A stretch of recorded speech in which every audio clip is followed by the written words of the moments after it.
all good memories. And let me show you one special one. Actually with Roger Federer and Sven Wassmer and Fabian Cancellara. Hello, welcome to my house. Come in. Let me give you a little tour. Yeah, that's where I relaxed. Just comfortable and cozy.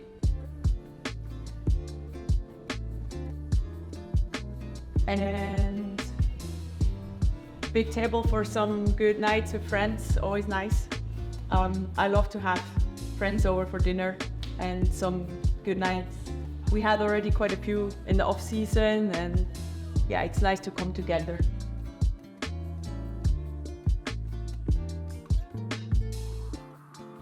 The kitchen, where we do a lot of good food, me and my girlfriend, and I just do like easy stuff. So smoothies and fast stir fries is my specialty. Then maybe we just go upstairs quickly to the training room. So this is my yoga room. I practice yoga every morning. I'm sure you do. Can you not see mine? I don't know what that posture is. I don't really do yoga, but I do like a bit of rolling, stretching, and just kind of hanging on the floor after a hard session. So yeah, it's just a nice little corner to relax and kind of switch off the head after training. And here we have it used to be my sister's room, so I moved up with the turbo, doing some Swift sessions up here, and I really ended up loving the view. So, I mean, it looks pretty spectacular, pretty cool. I love it here. So the nicest gym in the world, basically. I think so. I mean, it doesn't really look like a gym, it's just pretty much a bike and a turbo, but it makes you also enjoy the day even when you're like training indoor, which is quite nice. Here we have the gym. As you can see, it's quite simple, just a treadmill. I don't do any weights. I do my weights with paddle swimming, hill reps, and big gear on the bike. So yeah, I don't really, except kind of some stability stuff for core and feet. That's it. And now actually, last but not least, the best part, we're gonna pick a wine for the dinner. So follow me to see my favorite place of the house. This is my happy place. It's a lot of bottles. I see every bottle as a future nice moment with friends and family, so lots of nice moments coming. I'll walk you through quickly. So this is my kind of white wine selection. Lots of Swiss and Austrian. It's kind of the focus. And here we have Pinot Noir. Also Austrian, Swiss, kind of Swiss orientated. Here we have Portugal and Spain. And then here we have the Italian section. Of course, they have very good wine. I love Barolo, but also this one. This is really nice, Agnone 216 and 218. It's actually really nice wine, very good price value.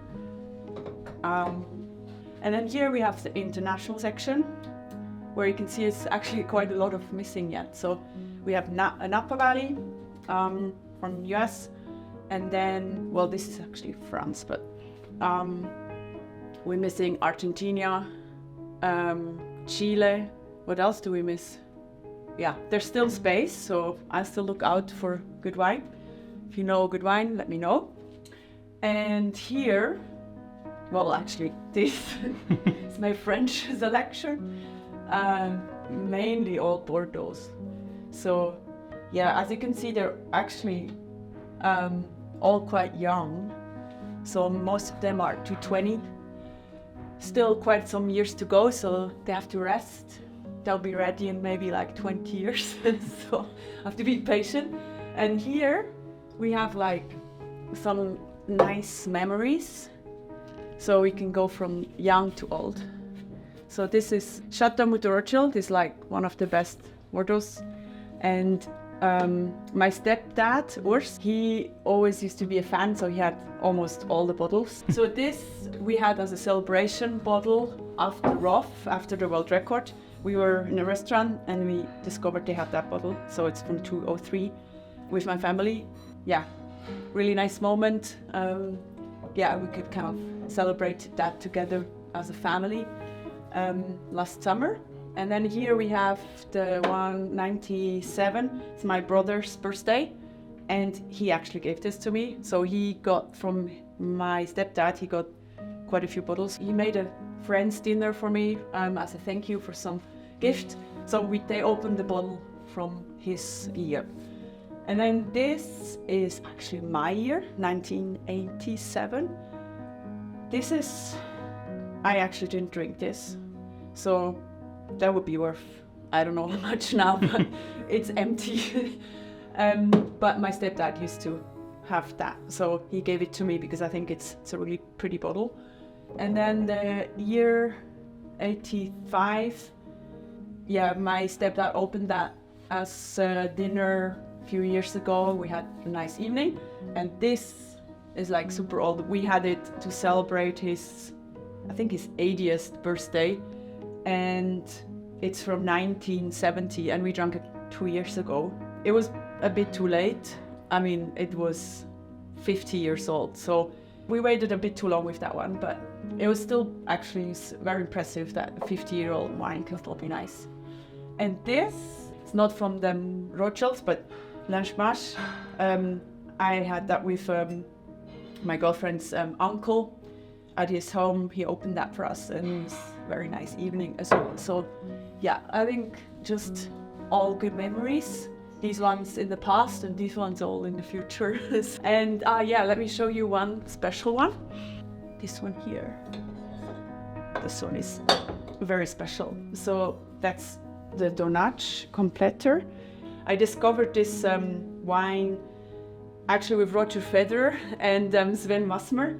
In Fabian Cancellara, we were having a day with Mercedes, and so Sven Wassmer, he owns the Memories restaurant in Bad Ragaz, and he selected that wine for us, and we had all a nice glass of wine in the afternoon, had a good time. And after that I was like, I wrote to him and I said, whoa, what was that wine? I really loved it.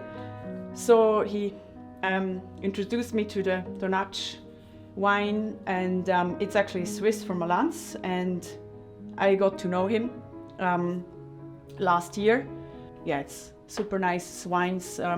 Also the Pinot is super nice, but the Completer is a special grape from Switzerland, and it's a white wine and very kind of like you have that mineralic, how do you call it? You can taste the minerals, but also it's, I don't know, I'm not good in describing wine, I'm just pretending to. But yeah, I like it when there's like a bit of mineral in it and still have that a bit of sweetness, and you can not too flowery or not too sweet and not too much fruit, but more like the mineral taste. So I really enjoy that kind of grape. So yeah, that was the little tour. So now we're gonna have to choose a bottle for the dinner, for tonight's memory, to just celebrate a good day. Yeah, that's my problem. They're all too young, so it's not that easy to pick yet. So either we're gonna have Napa, they're a bit older, or we could go for the Agnone. I think we should go for that. So I have these little labels. It's been actually quite a bit of work, so that's what I do in my free time. I find it really helpful because it's very easy to lose the overview. You know, you could do it on an app, much easier. You actually can just check and then pick the wine. But I think this is way nice. So it's the year 16, the Agnone. It's 40% Cabernet Sauvignon, 20% Cabernet Franc, 20% Merlot, and 20% Petit Verdot. And that's the most important part, the drink window. So it's from now till 2033, which is really helpful because here you can just then find the wines you can actually drink now. And then, so I also picked some ratings because I think it's interesting to also compare. I mean, can't just always go on ratings, but Robert Parker Falstaff I find really good to just kind of see, gives you a bit of an indicator. If you just pick a wine on feel, then you have a good indicator. If it's rated over 90, then you know it's quite a solid one. And we got 94. I think the price it's not so high. It's 53 for 94 Parker. It's really good value, I think. So yeah, I like that one. So I think we're gonna pick that one. I mean, what is it, Friday? Yeah, it's Friday, so it's not a Tuesday, right? You can take something special. Yes.